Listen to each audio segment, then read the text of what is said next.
Nuronka amafaranga ntuzakore aya makosa atanu ngiye kukubwira. Ndasubiyemo, nuramuka urose amafaranga ntuzakore aya makosa atanu ngiye kukubwira. Abantu benshi aya makosa atanu barayakoze, amafaranga bari bafite birangira abavuyeho.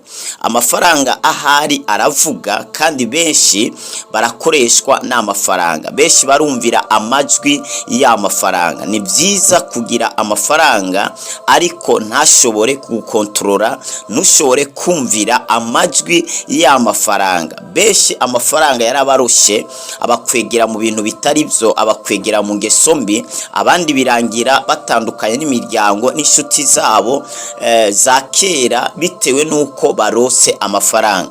Ariko ngiye kukubwira ibintu bitanu canke amakosa atanu abantu benshi bakunze gukora iyo babonye amafaranga, kandi ayo makosa atanu benshi bayaguyemwo birangira amafaranga bari bafite, birangira ayo mafaranga atakiri mu biganza byabo. Ukaba rero hari amafaranga agiye gukuzaho canke amafaranga ugezeho ari hejuru y'umuriyoni canke ari hejuru y'ibihumbi 500, amafaranga ari hejuru canke amafaranga utari bwakoreho kuri wewe ari menshi. Ayo mafaranga ngiye kukubwira amakosa atanu utazigera ukora. Amafaranga agiye gukuzaho cyangwa amafaranga uzakoraho ari menshi mu buzima bwawe, kumbure ari rya mbere ukoze kuri ayo mafaranga, cyangwa rishobora kuba ari rya kabiri cyangwa irya gatatu, cyangwa akaba ari igihe wayakozeho ariko birangira ntacyo kumariye, akaba ari ikindi gihe wayakozeho nyene birangira ntacyo kumariye. Ariko ngiye gutoza imitwe itanu cyangwa ibintu bitanu udakwiriye gukora, ari nayo makosa benshi bakoze birangira batageze ku nsinzi yabo. Turabaha ikaze rero kuri no channel yanyu yaracyariyo Ivyizigiro TV, twongera tubasuhuza abakunzi bacu, amahoro y'Imana akomeze kubana namwe. Twongera tubibutsa gukanda sabone cyangwa subscribe, raba ngaho iruhande ureba ahantu handitseho sabone cyangwa subscribe, hanyuma ukandeho, wongere ukande na like, wongere wandike muri commentaire ikiza kugufasha upartage n'abandi kino cigwa kugira kibashe kubashikira, uzaba urokoye ubuzima bwabeshi. Imana ibiguhere umugisha. Imana ibiguhere umugisha. Rero ikosa rya mbere abantu bakora cyangwa wowe udakwiriye gukora, ntukoreshe amafaranga wihuse. Ntukoreshe amafaranga wihuse. Igihe amafaranga akujeho, igihe urose amafaranga, ntukoreshe amafaranga wihuse wishimye. Amafaranga akikuzaho cyangwa ukiyabona, uwo mwanya ukiyashagaye, uwo mwanya ukiyanezererewe, uwo mwanya ukiri mu byishimo by'ayo mafaranga utari bwakoreho, utari bwabone, ayo mafaranga ntuzayakoreshe ucishimye. Abantu benshi rero iyo babari muri no munezero w'amafaranga, benshi batangira gutekereza ububare buzimbye, abandi bagatekereza inshuti zabiyemeye ko, abandi bagatekereza kugura imiduga, abandi bagatekereza gukora ibintu byo hejuru, abandi bagatekereza amatelefone azimbye, abandi bagatekereza impuzu zizimbye, abandi bagatekereza amashenete, bagatekereza ibintu bidafise agaciro cyangwa bidafite ikimazi cyo kubakura ahantu hamwe no kubageza ahandi. Mu gihe rero abantu benshi bishimye amafaranga, iyo yakoresheje muri ico gihe, amafaranga ushobora kwisanga no mu migambi wanditse, no mu byo watekereza kuzageraho, ukisanga nta na kimwe ukoze bitewe n'uwo munezero w'amafaranga. Muri ico gihe rero benshi arabakontorora, ugasanga amafaranga niyo ariko aramuyobora. Iri kosa ntuzarikore, ntuzakoresha amafaranga wihuse wishimye, ucishimiye ayo mafaranga ntuzayakoreshe. Icya kabiri, ntutange amafaranga ku bantu bose. Irindi rikosa rya kabiri benshi bakunze gukora iyo babonye amafaranga, abayumva yahereza buri umwe kugira ngo amwemeze ko afite amafaranga, amwemeze ko yabonye amafaranga. Ugasanga buri muntu wese anyuzeho aramuhaye, umubwiye ikibazo agikemura cyose. Umubwiye ati nyabunangiza kano kagorane, yumva yahita amuhana yarenze ayo yamusabye kugira ngo amwemeze ko afite amafaranga. Ari abantu bameze gutyo. ntiwubake rero izina udashobora kurinda. Urashobora kubaka izina ryo gutanga amafaranga ariko utazashobora kuzigama. Kubera iki? No musi urashobora kuba uri kurayatanga, ejo azagushiraho. Nagushiraho bizaba bibabaje kujya gusaba uwo wahaye ngo yongere agufashe, kandi byabaye kubera ubujuju bwawe. Ni byiza rero kubaka izina rihoraho. Igihe ubonye amafaranga nibyo, si wareka gufasha, si wareka kugirira neza abantu bakeneye ineza, ariko ntutanga amafaranga ku bantu bose kugira ngo ubereke cyangwa ubagaragarize ko hari ikintu wabonye, hari ikintu wagezeho. Rero rino kosa abantu benshi bararikora, bakagenda no mu kabari. Nibabahe bose, nibabahe mwese babongere, nibabahe mwese amabrochette, noneho ugasanga amafaranga ariko aragushiraho mu buryo utazi. Ugasanga agiye ahantu, noneho yahagera akavuga ati mwese ni babamera ibyo mukeneye. Ugasanga twa dufaranga turiko turamuherako, tuko turasohoka, kandi nta yandi ariko yinjira. Igihe cyose uzaba uri gusohora amafaranga nta yandi ariko yinjira, umenye ko uzaba uri kuratemba, uzaba uri ku munyerero, uzaba uri ahantu uri kurasubira inyuma, kandi wategerezwa kwavasa. Ikosa rya gatatu, urose amafaranga jana n'ibyiyoroheje. Ikosa rya gatatu benshi bakora ni iringiri: babonye amafaranga bajana n'ibintu bikomeye. Ariko ikintu nagomba kugufasha nk'hano, jana n'ibyiyoroheje.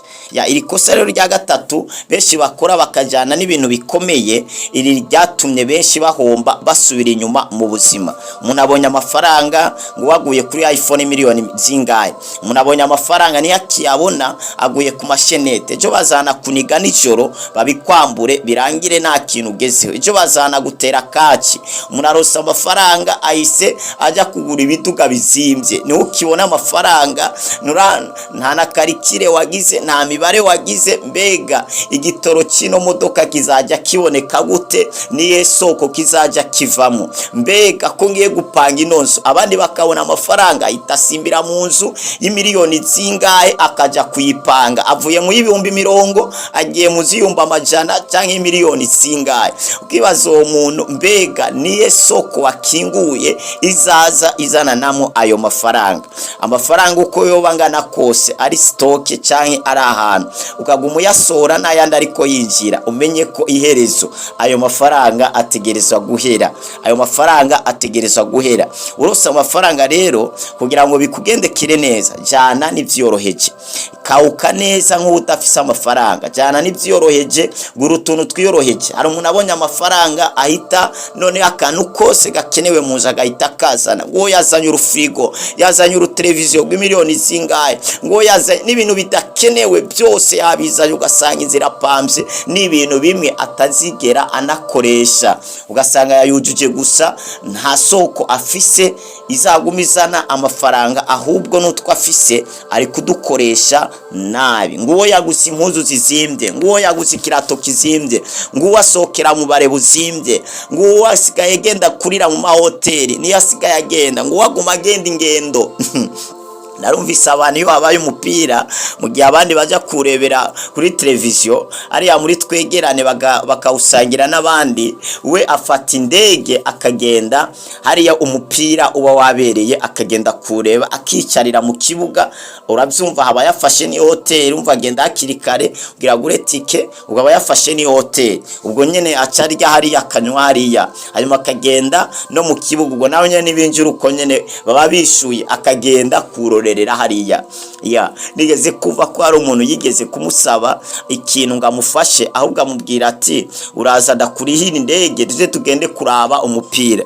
Aramubwira ati nyabuna wamfasha aho gatike ayo mafaranga ukoresheje ukayama.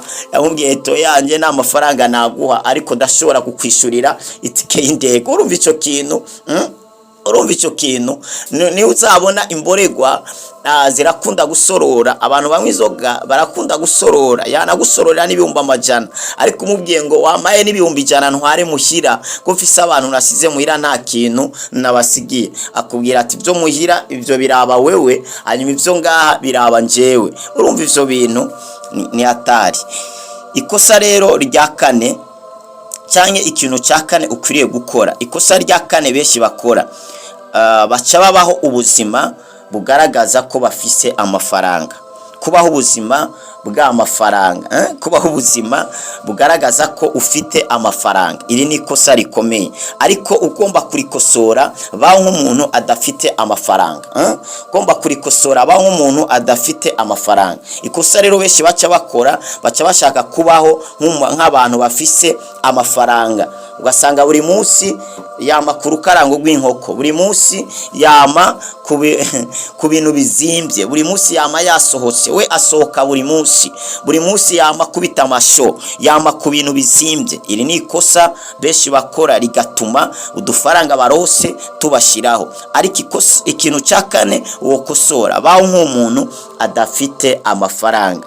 Hariho abantu bafite amafaranga burya bamenye rino banga, wona bahonyora no muri bisi. Ushobora gusanga yicaye, ugasanga yicaye muri bisi yicaranye miliyoni 10, ugasanga mwicaranye muri bisi yicaranye miliyoni 10, mugabo ugasanga ufise 30,000 ngo yafashe taxi 10,000, yafashe tagisi 10,000 ako miliyoni 10 ngo yifatiye bisi y'amajana ngaye. Ya ukibaza ukamwe ukanamuhonyora wibaza ngo murangana, kumbe mutangana. Ugasanga umuntu afise miliyoni zingaye kuri konte, nguwo muriyo muri restaurant aje kurira ibihumbi bingaye, mugabo ugasanga ufise ibihumbi amajana adafise ni miliyoni, ugasanga agiye kurira muri restaurant barurira ibihumbi 50, 30 kuduga, kandi ugasanga ajayo buri munsi. Ugasanga isoko yinjiza ayo mafaranga ni ntoya, mugabo ugasanga ibyo asohora ni byinshi. Bizarangira udufaranga ufise ntaco tukumariye, bizarangira tugushizeho. Ya ikintu cya gatanu ari cyo cyanyuma,